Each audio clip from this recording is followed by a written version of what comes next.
Hello students, welcome back to our channel જ્ઞાન Ganga education. સ્વાધ્યાય 1.1 દાખલા નંબર 3. નીચે આપેલ પૂર્ણાંકોના અવિભાજ્ય અવયવોની રીતે ગુસાઅ અને લસાઅ શોધો. ચલો, આ બધા આપણે આગળ 1 અને 2 માં જે કરતા આવ્યા છીએ એ જ કરવાનું છે. બરાબર? ગુસાઅ અને લસાઅ 12, 15 અને 21. તો સૌથી પહેલા ચલો આપણે અવયવ પાડવાના છે ને. 12 તો શું થશે? 12 ના અવયવ પાડશું. આ તો એકદમ સિમ્પલ છે. બરાબર? 2 છક 12, ફરી 2 ભાગ ચાલશે, 2 તરી 6, ફરી હવે 3 ભાગ ચાલશે, 3 એકા 3. તો 12 ના અવયવ કેટલા શું છે? તો આપણે શું લખાય અહીંયા? 12 બરાબર 2 ગુણ્યા 2 ગુણ્યા 3. બરાબર ને?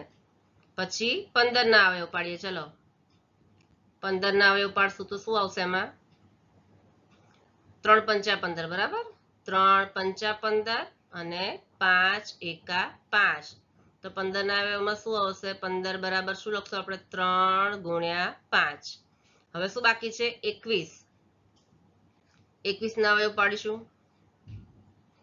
તો સૌથી પહેલા 3 ભાગ ચાલશે, 3 સત્તા 21, પછી 7 7 એકા 7. તો આપણે શું લખવાનું? 21 બરાબર 3 ગુણ્યા 7. ચલો, હવે આપણે ગુસા અને લસા શોધવાનો છે. તો શું લખશું? સૌથી પહેલા આપણે ગુસાઅ. કોનો ગુસાઅ? ગુસાઅ કોનો? 12, 15 અને 21 નો ગુસા કેટલો થાય? બરાબર. ચલો, ગુસા એટલે મેં શું કીધું કે બધામાં જે કોમન હોય એ. બરાબર? તો જો 2 12 માં 2 છે, પછી 15 માં કે 21 માં નથી. બરાબર? હવે બીજા 2 છે તો એ પણ નથી. હવે આપણે જોઈએ 2 છે, 2 2 12 માં 2 2 છે તો 15 માં કે 21 માં 2 નથી અવયવ. હવે 3 છે, જો 12 માં 3 છે, 15 માં પણ 3 છે અને 21 માં પણ 3 છે. હવે શું બાકી રહ્યું? 15 માં 5 છે તો 12 અને 21 માં નથી. 21 માં 7 છે તો એ 12 અને 15 માં નથી. તો 3 એ 3 માં કોમન કયું છે? જો અહીંયા પણ 3 છે, 15 માં પણ 3 છે અને 21 માં પણ 3 છે. હે ને? ત્રણેયમાં કોમન કયું છે? 3 છે. તો જે કોમન હોય એ શું આવશે? ગુસાઅ. ગુસા કેટલો આવે? 12, 15 અને 21 નો 3 આવશે. અને લસાઅ કેટલો આવશે? લસાઅ કોનો? 12, 15 અને 21 નો કેટલો આવશે લસાઅ? બરાબર. જો લસામાં શું લખવાનું? આ બધાના અવયવ લખી નાખવાનો. 12, 15 અને 21 બધાના બધા અવયવ લખી નાખવાના. પણ એકનો એક અવયવ હોય ને રિપીટ ન થવો જોઈએ. હો, તો ચલો આપણે પહેલા 12 ના લખીએ. 12 ના અવયવ લખીએ પહેલા. 12 ના કયા છે? 2 ગુણ્યા 2 ગુણ્યા 3. બરાબર? હવે 5 ના અવયવ લખીએ. જો 5 માં કયા કયા અવયવ છે? 3 અને 5. હે ને? તો 3 તો આપણે આવી ગયું, એટલે ફરી વાર નહીં લખવાનું, કારણ કે એકનો એક અવયવ રિપીટ ન થવો જોઈએ, એટલે એકલા 5 જ લખવાના. હવે 21 ના. 21 માં શું છે? 3 અને 7. તો 3 તો આવી ગયું ને. 15 માં 3 આવી ગયું, એટલે 21 ના અવયવમાં ખાલી શું લખવાનું બાકી રહેશે? 7. તો આ શું છે? આપણે જેનો ગુણાકાર કરીએ ને, 2 દુ 4, તરી 12, પંચા 60, સત્તા 420. આ શું થાય? લસા થાય છે. તો મળી ગયો. આ છે એનો ગુસાઅ. બરાબર? અને આ છે એનો લસાઅ. એના પછી કયો છે? દાખલા નંબર બીજો છે 17, 23 અને 29. બરાબર? તો 3 એ 3 ના આપણે અવયવ પાડવાના ને. તો પહેલા આપણે પાડીએ છીએ 17 ના. જો આ બધી સંખ્યા 3 એ 3 કેવી છે ખબર છે? અવિભાજ્ય સંખ્યા છે. 17. તો 17 અવિભાજ્ય સંખ્યા છે. એ ખાલી 17 ના ટેબલમાં જ આવશે. તો 17 એકા 17. તો આના ભાગ શું પડશે? 17 બરાબર કેટલા થાય? 17 બરાબર 17. બીજા કોઈ અવયવ છે જ નહીં. પછી છે 23. તો 23 ના પણ અવયવ પાડવા હોય તો ખાલી 23 ના ટેબલમાં જ આવે 23. 23 એકા 23. તો 23 બરાબર પણ કેટલા થાય? 23.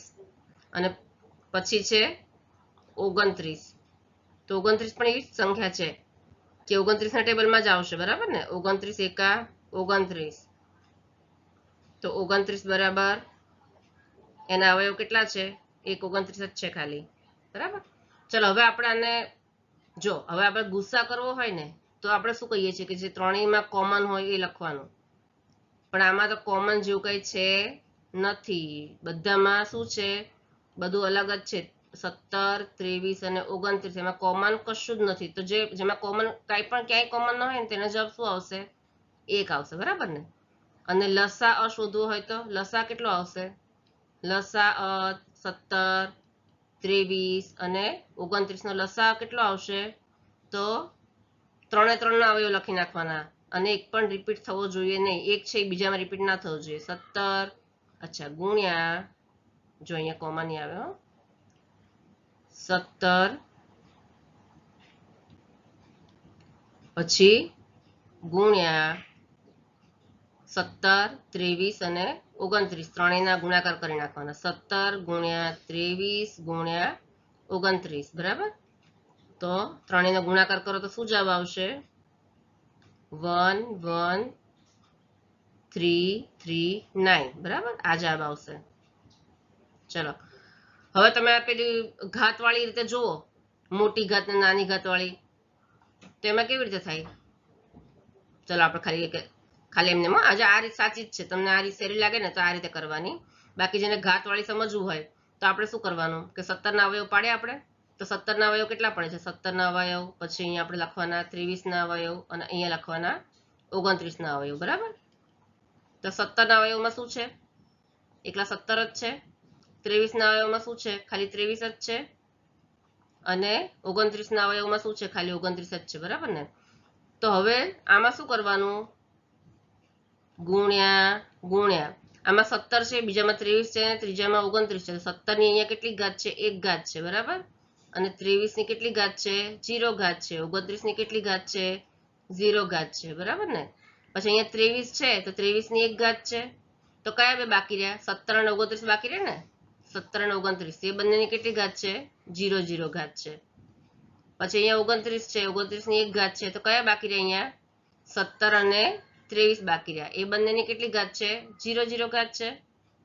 ચલો હવે ગુસ્સા શોધવો હોય તો આનો ગુસ્સા કોનો, 17 23 અને 29 નો ગુસ્સા કેટલો થાય, તો મેં કીધું કે ગુસ્સા એટલે ગુરુત્તમ છે, મોટો છે, તો તે શું લેવાનું કે નાની ઘાત જેની હોય ને એ લેવાની. તો આ ત્રણેયમાં નાની ઘાત કઈ છે, આ ત્રણેયમાં નાની ઘાત કોની છે, 23 ની, બરાબર. આ ત્રણેયમાં નાની ઘાત છે, 17 ની 0 ઘાત, પછી 23 ની 0 ઘાત અને 29 ની 0 ઘાત, આ બધી ઘાત કઈ છે, નાની છે. તો આપણે કઈ લેશું, 17 ની 0 ઘાત ગુણ્યા 23 ની 0 ઘાત ગુણ્યા 29 ની 0 ઘાત, બરાબર. તો આનો જવાબ શું આવશે, કોઈ પણ ની 0 ઘાત એટલે 1, 17 ની 0 ઘાત એટલે 1 ગુણ્યા 23 ની 0 ઘાત એટલે 1 અને 29 ની 0 ઘાત એટલે 1, તેનો જવાબ આવશે 1 આવશે, બરાબર. હવે લસા લેવો હોય તો આ ગુસ્સા 1, આપણે જો અહીંયા 1 આવ્યો છે ને, અહીંયા 1 આવ્યો છે અને અહીંયા પણ આપણે શું આવે છે, ગુસ્સા 1 આવે છે. અને હવે લસા લેવો હોય તો શું કરવાનું, લસા કોનો કોનો લસા, 17 23 29 નો લસા લેવો હોય તો શું કરવાનું, બધાની મોટી ઘાત લખવાની, હે ને. તો અહીંયા મોટી ઘાત કઈ છે, 17 માં 17 ની 1 ઘાત છે, મોટી ઘાત છે, ગુણ્યા 23 માં 23 ની 1 ઘાત છે, મોટી ઘાત છે, અને 29 માં 29 ની 1 ઘાત છે, મોટી ઘાત છે, બરાબર. કારણ કે 0 ઘાત તો નાની જ કહેવાય, એટલે 29 ની 1 ઘાત છે જ મોટી ઘાત કહેવાય. તો બરાબર કેટલા થાય, 17 ગુણ્યા 23 ગુણ્યા 29, બરાબર શું જવાબ આવશે, ત્રણેયનો ગુણાકાર 11339, બરાબર ને. બંને જવાબ એક જ છે, તમે કોઈ પણ રીતથી કરી શકો છો, બરાબર. ચલો હવે છે નંબર 3, એમાં શું પૂછ્યું છે, 8 9 અને 25. તો આપણે એ ત્રણેયના અવયવ પાડવાના છે, બરાબર. 8 9 અને 25. તો સૌથી પહેલા આપણે 8 ના અવયવ પાડીએ.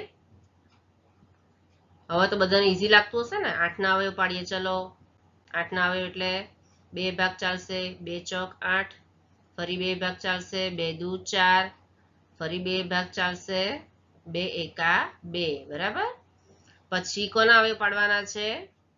9 ના. હવે 9 ના અવયવ પાડીએ તો શું આવશે? આપણે થોડું દૂર લખીએ, આમાં નજીક બહુ થઈ ગયું નહીં. ચલો હવે આપણે 9 ના અવયવ પાડીશું. તો 3 ભાગ ચાલશે, 3 તરી 9, 3 એકા 3, અને પછી 25 ના અવયવ પાડવાના, બરાબર ને? 25 તો 5 ના ઘડિયામાં આવશે ને, 25, ફરી 5 ભાગ ચાલશે, 5 એકા 5. તો આપણે 3 3 નું લખવું હોય, 3 3 ના અવયવ લખીએ. ચલો 8, 9 અને 25, એ ત્રણેયના અવયવ લખીશું ને. તો બરાબર શું થશે? 8 ના અવયવ કયા કયા છે? 2 ગુણ્યા 2 ગુણ્યા 2. 9 ના અવયવ છે 3 ગુણ્યા 3, અને 5 ના અવયવ છે 5 ગુણ્યા 5. ચલો એટલે હવે આને શું લખાય? બરાબર 2 ની 3 ઘાત થાય. 3 ગુણ્યા 3 છે એટલે શું લખાય? 3 ની 2 ઘાત, અને 5 ગુણ્યા 5 છે એટલે એને શું લખાય? 5 ની 2 ઘાત, બરાબર.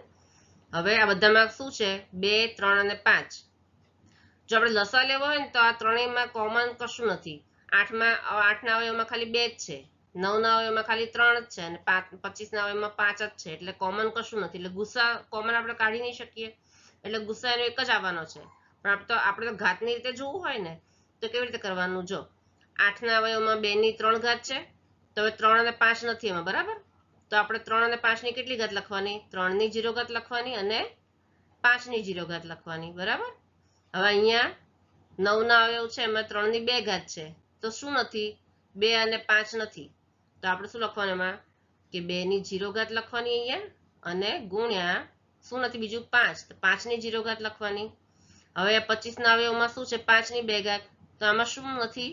2 નથી અને 3 નથી, તો અહીંયા લખો 2 ની 0 ઘાત અને 3 ની 0 ઘાત.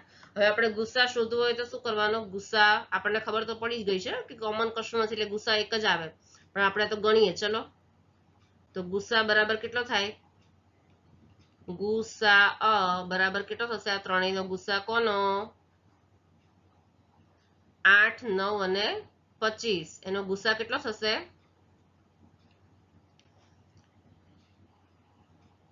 8, 9 અને 25 નો ગુસા બરાબર કેટલો થશે? તો ગુરુતમ, ગુરુ એટલે મોટો, બરાબર. તો ગુસામાં શું લેવાનું? ગુરુ છે ને તેમાં નાની ઘાત લેવાની. ગુરુત્તમ સામાન્ય અવયવમાં નાની ઘાત લેવાની, અને લઘુત્તમ સામાન્ય એટલે લસામાં મોટી ઘાત વાળો લેવાનો, બરાબર. ઊંધું, ગુસ્સામાં નાની ઘાત લેવાની. ચલો આમાં નાની ઘાત છે કઈ કઈ છે? 2 ની 3 તો મોટી કહેવાય, બરાબર. તો આ બધામાં સૌથી નાની ઘાત કઈ કઈ છે? બધી 0 વાળી ઘાત છે, નાની ઘાત છે. 2 ની 0 ઘાત, પછી 3 ની 0 ઘાત અને 5 ની 0 ઘાત. હવે બધાની 0 ઘાત હોય એનો અર્થ એવો કે 1 છે. કોઈ પણની 0 ઘાત એટલે 1 છે, બરાબર. તો 1 ગુણ્યા 1 ગુણ્યા 1 બરાબર લસા શું? ગુસા શું આવશે? એનો 1 આવશે, અને લસા આવશે એનો, ચલો આપણે લસા અહીંયા જોઈ લઈએ. લસા કેટલો આવશે? લસા બરાબર લઘુત્તમ છે તો મોટી ઘાત આવશે, બધાની મોટી ઘાત લખવાની, બરાબર ને. તો 2 ની 3 ઘાત ગુણ્યા 3 ની 2 ઘાત ગુણ્યા 5 ની 2 ઘાત, બરાબર ને. તો બરાબર 2 ની 3 ઘાત એટલે 2 દુ 4 દુ 8 ગુણ્યા 3 ની 2 ઘાત એટલે 3 તરી 9 ગુણ્યા 5 ની 2 ઘાત એટલે 5 ગુણ્યા 5 25 થાય. તો ત્રણેયનો ગુણાકાર કરીએ એટલે શું જવાબ આવશે? 1800 જવાબ આવશે, બરાબર. તો આ છે ગુસા, એનો 1 આવશે, અને લસા શું આવશે? 1800 આવશે. ઓકે, તો ચલો દાખલા નંબર 3 તમારો પૂરો થાય છે અહીંયા.